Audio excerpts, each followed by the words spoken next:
All right, this is Numbers 32 in the Prager Rational Bible. Let's begin. Verse 1.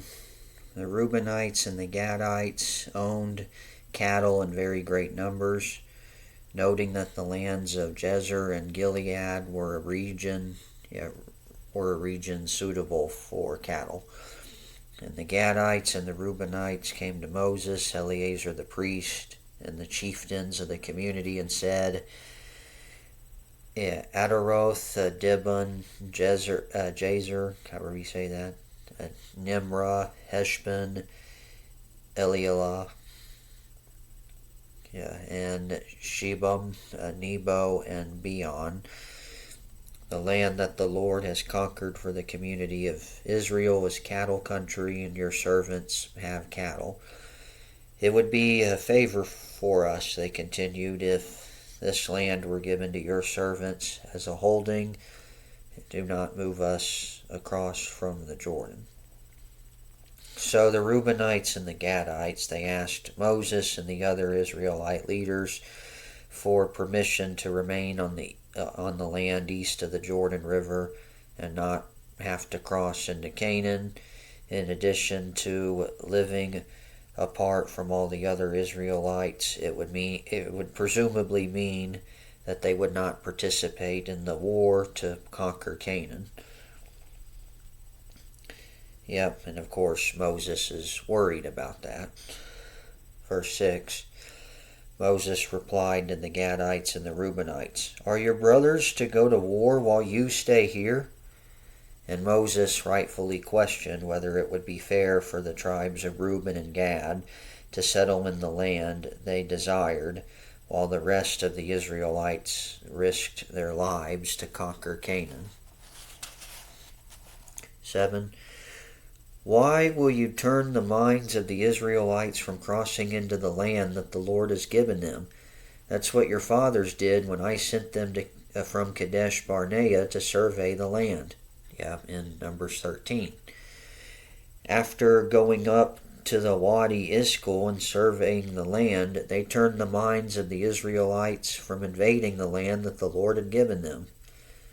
So Moses, of course, referring to the 12 Israelite spies who were sent to scout out the land of Canaan, 10 of whom brought back negative reports on the Israelites' prospects for conquering the land. And will the Gadites and the Reubenites similarly demoralize the rest of the Israelites as happened 40 years ago? Verse 10.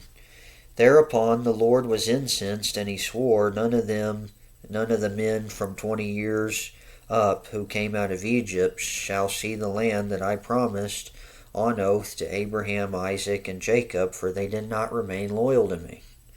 None except Caleb, the son of Jephunneh, the Kenizzite,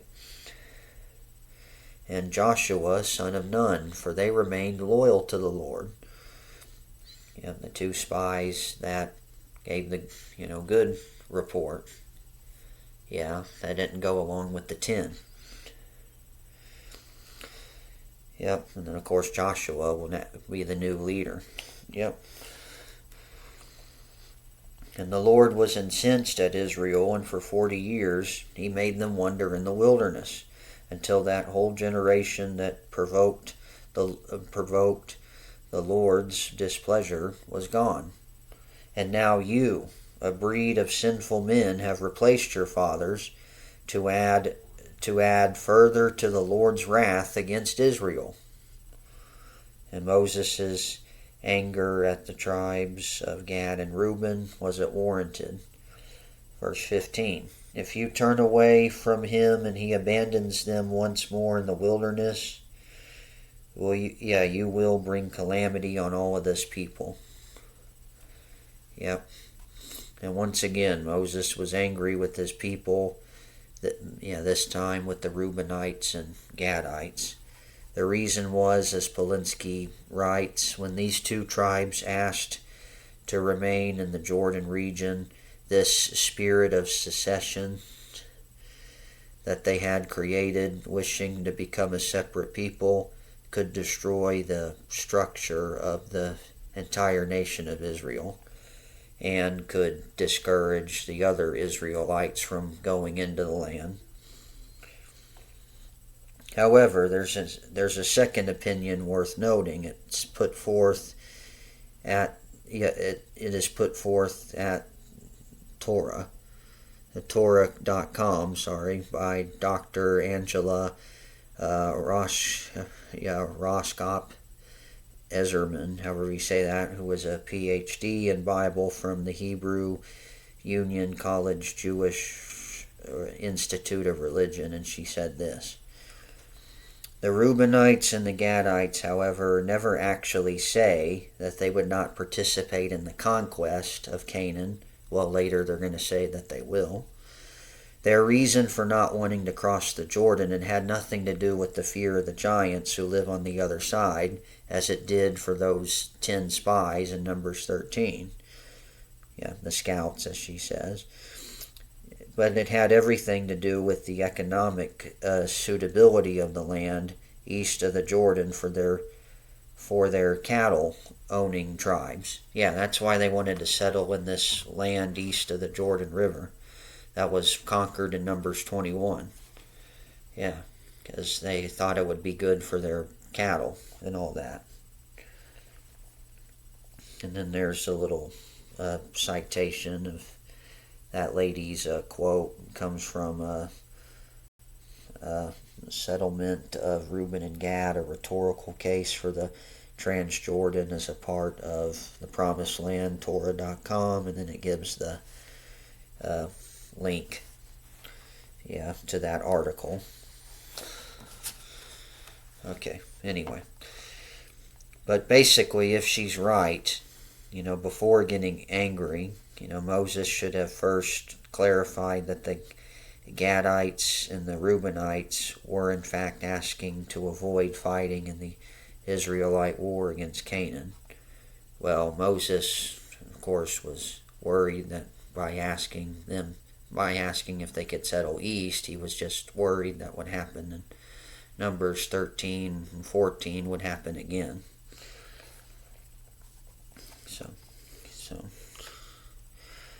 But even if Moses was enraged before he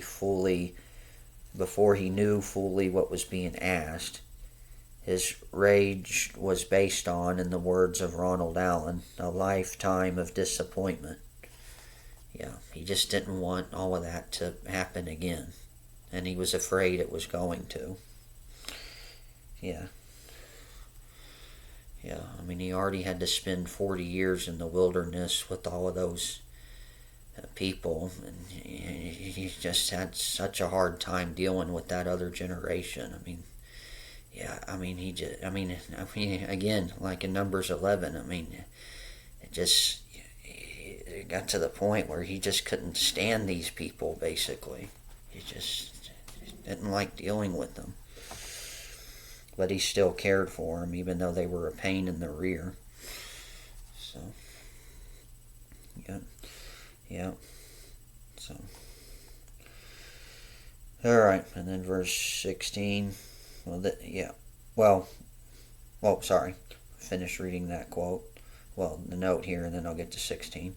It's impossible for anyone not present during the dialogue between Moses and the two tribes, let alone for us thousands of years later, to be certain as to which interpretation is correct. And that's why judgments of others should be made only when all of these facts are known. Well, probably Moses rightfully, getting, angry because he just doesn't want, what happened beforehand to happen again. And by them choosing to not go into Canaan, he's worried that it would lead to that happening again. And he doesn't want it to happen. So, but they'll put those fears to rest here. And they stepped up to him and said, We will build here our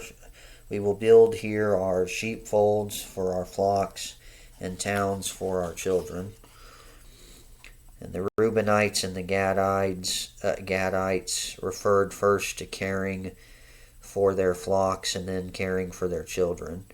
And this may have reflected a greater concern with their flocks than with family, as is subtly shown in verse 24. When Moses mentioned their flocks and their children, he mentioned their children first. All right, and then verse 17, and we will hasten as shock troops in the vanguard of the Israelites until we have established them in their home, while our children stay in the fortified towns because of the inhabitants of the land. And we will not return to our homes until every one of the Israelites is in possession of his portion. So, did Moses' reaction change the two tribes' thinking, or did Moses misread them, since they never intended on avoiding going to war, but only to settle on the land east of the Jordan? Whichever read is correct, they now propose that they will help conquer Canaan with the rest of the Israelites. Well, they'll conquer Canaanites, and only then return to their families on the east side of the Jordan. In fact, not only will they fight alongside their fellow Israelites, but they will serve as shock troops, that is, enter Canaan as the troops' vanguard. And the book of Joshua records that these tribes remained true to their word. The men of Reuben, Gad, and the half-tribe of Manasseh crossed over ready for battle in front of the Israelites as Moses directed them. That's Joshua 4:12, and that's NIV translation. All right, and then verse 19. We will not have a share with them in the territory beyond the Jordan, for we have received our share on the east side of the Jordan. So Moses said to them, if you do this, if you go to battle as shock troops, it be out in front, as the instance of the Lord, and every shock fighter among you crosses the Jordan at the instance of the Lord until he has dispossessed his enemies before him. Do what is right in the eyes of both God and man. And the land has been subdued at the instance of the Lord, and then you return, and you will be clear, before the Lord and before Israel, and this land shall be your holding under the Lord. So Moses responded that if they did as they promised, and the Reubenites and the Gadites would be absolved of their guilt before God and Israel. And as Moses' statement reveals, it's not important that they do the right thing only in the eyes of God. They must also do the right thing in the eyes of their fellow Israelites. And this value is reflected in a sentence in the grace after meals recited by Jews to this day, taken from Proverbs 3:4. Let us find favor in the eyes of God and of men. Well, Jesus ultimately did. And of course, unfortunately, his own people rejected him. So, but of course, he spoke as nobody else did. Because he's God. And again, I hope Dennis comes to believe that. And other Jews too, that have not believed, that they'll be grafted in as we Gentiles were. This is a significant and relevant message. There are religious people who think that they have to answer only to God. Well, ultimately, yes. Secular people think that they only have to answer to people. Good people aim to find favor in the eyes of both, through God, though God comes first, as the next verse makes clear. Yeah, verse 23.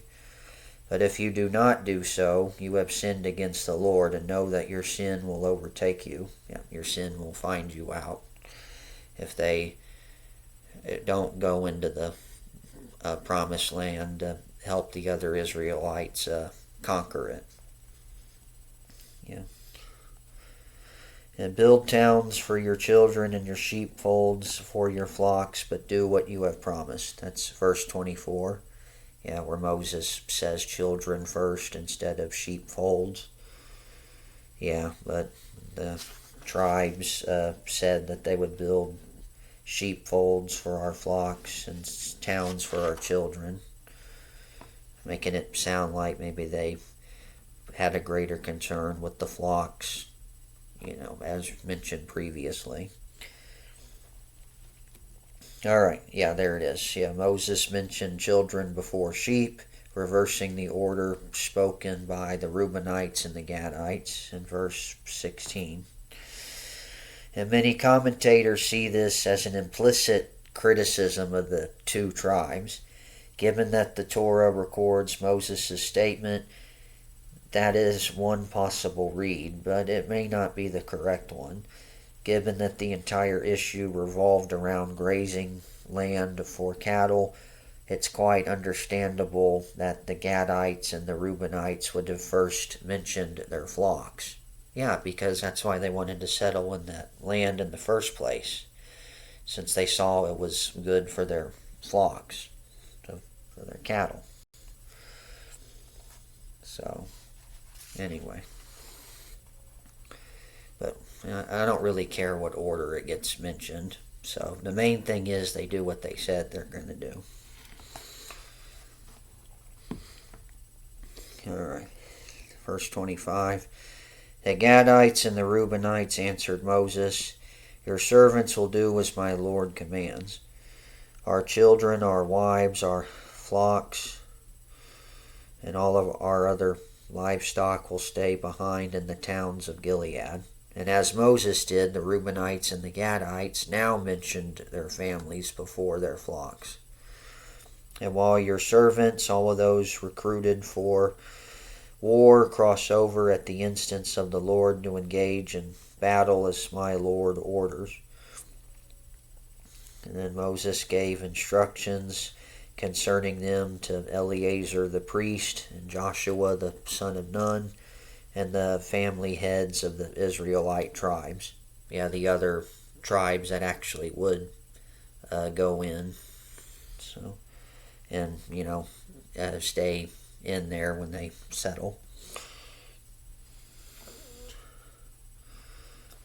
Yeah, the 9.5 ones.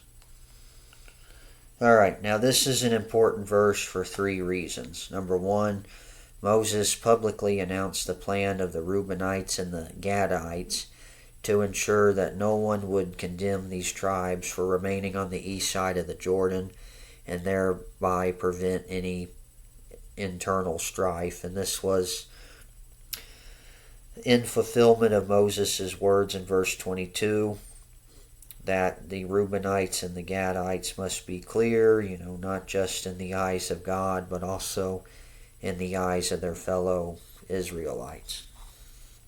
And number 2, this verse hints at the division of powers that was beginning to take place in the final year of Moses' life. Whereas Moses was a warrior and a lawgiver and a primary conduit between God and the people, ultimately shadowing Jesus, these roles would be divided after his death. Joshua would be the warrior and a conduit to God, like Jesus. Eleazar, the priest, would assume control of the ritual life, and the family heads would be the representatives between the people and their leaders. And number 3, Moses was now directing his successors to handle a matter that would not arise until after he was dead. It's clear that Moses had accepted the reality of his imminent death. Yeah, which would not be very far off. Yeah. All right. And verse 29, Moses said to them, if every shock fighter among the Gadites and the Reubenites crosses the Jordan with you to do battle at the instance of the Lord, and the land is subdued before you, you shall give them the land of Gilead as a holding. So Moses informed the community what he had worked out with the Gadites and the Reubenites. But if they do not cross over the Jordan with you as shock troops, they shall receive holdings among you in the land of Canaan. So Moses added that if these two tribes do not abide by their agreement and they don't serve as the shock troops in the war for Canaan, then they're not going to receive what they want, the grazing land in the Transjordan. They're not going to get that land. Instead, they'll have to settle, west of the Jordan in the land of Canaan with the other Israelites. And of course, they'll be judged for their sin and not keeping their promise. Yeah, if they don't. But they did. So there you go. So good for them. All right, and the Gadites and the Reubenites said in reply, whatever the Lord has spoken concerning your servants, that we will do. We ourselves will cross over as shock troops at the instance of the Lord into the land of Canaan, and we shall keep our hereditary holding across the Jordan. So then the Gadites and the Reubenites publicly affirmed the agreement, I guess, to everybody else, to the rest of the congregation of Israel, that they would go over. Publicly affirm that agreement that they made with Moses. And so Moses assigned to them, to the Gadites, Reubenites, and the half-tribe of Manasseh, son of Joseph, the king of Sihon, king of the Amorites, and the kingdom of Sihon, king of the Amorites, and the kingdom of Og of Bashan, a land with its various cities and the territories of their surrounding towns. So half of the tribe of Manasseh also settled on the east side of the Jordan. It's not clear when they linked up with the Reubenites and the Gadites. However, given when it is noted in this chapter, it seems likely that happened whenever they heard that, as long as they participated in the capture of Canaan, that they could choose to remain on the east side of the Jordan. All right. And then verses 34 through 42. So the Gadites rebuilt Dibon, Ataroth, some of these cities in that region. Aroer, it's hard to say that word. Aroer. And then Atroth, Shophon, and Jezer, and Jogbihah, and Beth Nimrah, and Beth Haran as fortified towns or as enclosures for flocks. So that's what the Gadites did, and then the Reubenites rebuilt Heshbon, Elielaph. It's hard to say that one too, and Kiriathim, and Nebo, and Baal Meon, some names being changed, and Sibmah. They gave their own names to towns they rebuilt. I guess, Numbers 21, when they conquered those kingdoms, those towns, I guess, got destroyed in the process also. So then these tribes would, rebuild the land. And then the descendants of Machir, son of Manasseh, they went to Gilead and they captured it, dispossessing the Amorites who were there. So some of the ones that were still around. So they didn't take out all of them, I guess, in Numbers 21. just with those two kings in particular. Yeah, right, but anyway. And Moses gave Gilead to Machir, son of Manasseh, which I guess Gilead is kind of like in the northern Jordan, Syria type region, somewhere in that area, basically. Yeah. So, yeah, but anyway, Moses gave Gilead to Machir, the descendants of Machir, son of Manasseh, and he settled there. And Jair, son of Manasseh, he went and captured their villages, which he named Havoth Jair. Yeah, and that happens in Judges 10. Jair is one of the minor judges. And Nobah, he went and captured Kenath and its dependencies, renaming it Nobah after himself. Okay. Well, there you go. Well, that's the end of Numbers 32. Lord willing, I'll get to 33 next time. But until then, may God bless you and the grace and mercy won by Jesus, the love of God, and the fellowship of the Holy Spirit be with you all.